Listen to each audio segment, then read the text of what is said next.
Vic Kubu didn't invent this thing we call Manasquan football. Word is, they were playing before he got there. He just made the whole thing seem a little more important.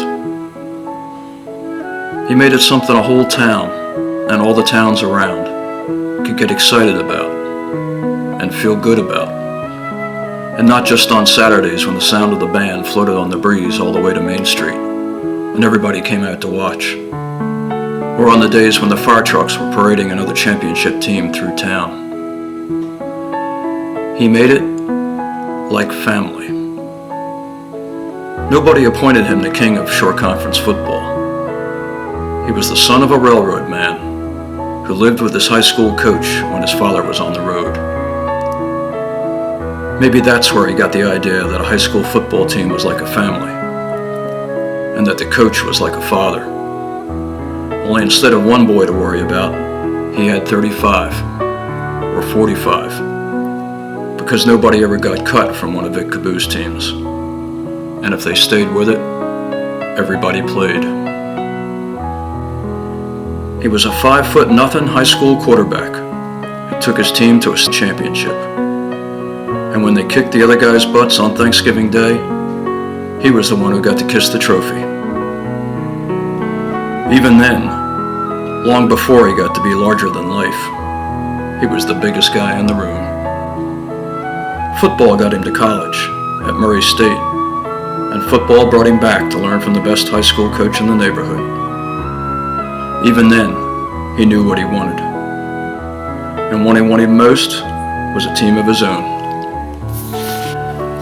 He got one at Middletown North and stayed long enough to coach an undefeated team, win a state title, and show everybody he could coach with the best of them.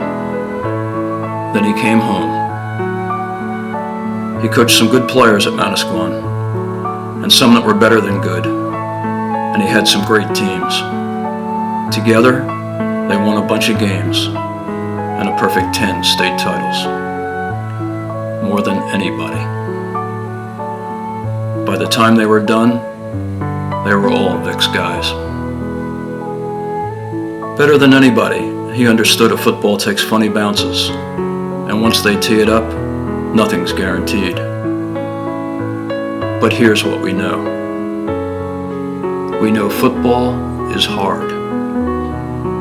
We know you're either getting better every day, or you're getting worse. And we know you must deserve to win. We know these things because Vic Kubu taught us they were true.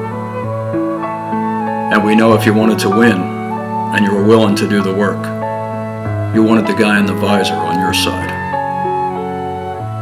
We know if you had a son who wanted to play football, you wanted him to play for Vic Kubu. And if you were one of those kids, you never felt more important than the first time coach cared enough to punch you in the chest, until the first time he put his arm around your shoulders.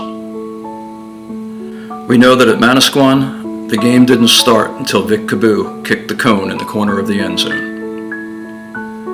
And it wasn't official until the Warriors were taking a knee at the other guy's goal line, and he was hugging the kids and the grandkids on the field that bears his name. We know that if all the players and all the coaches who are better people for having rubbed up against Vic Kubu stood shoulder to shoulder, the line would stretch from Brielle to Belmar. And we know that line, the long blue line he built, will go on forever.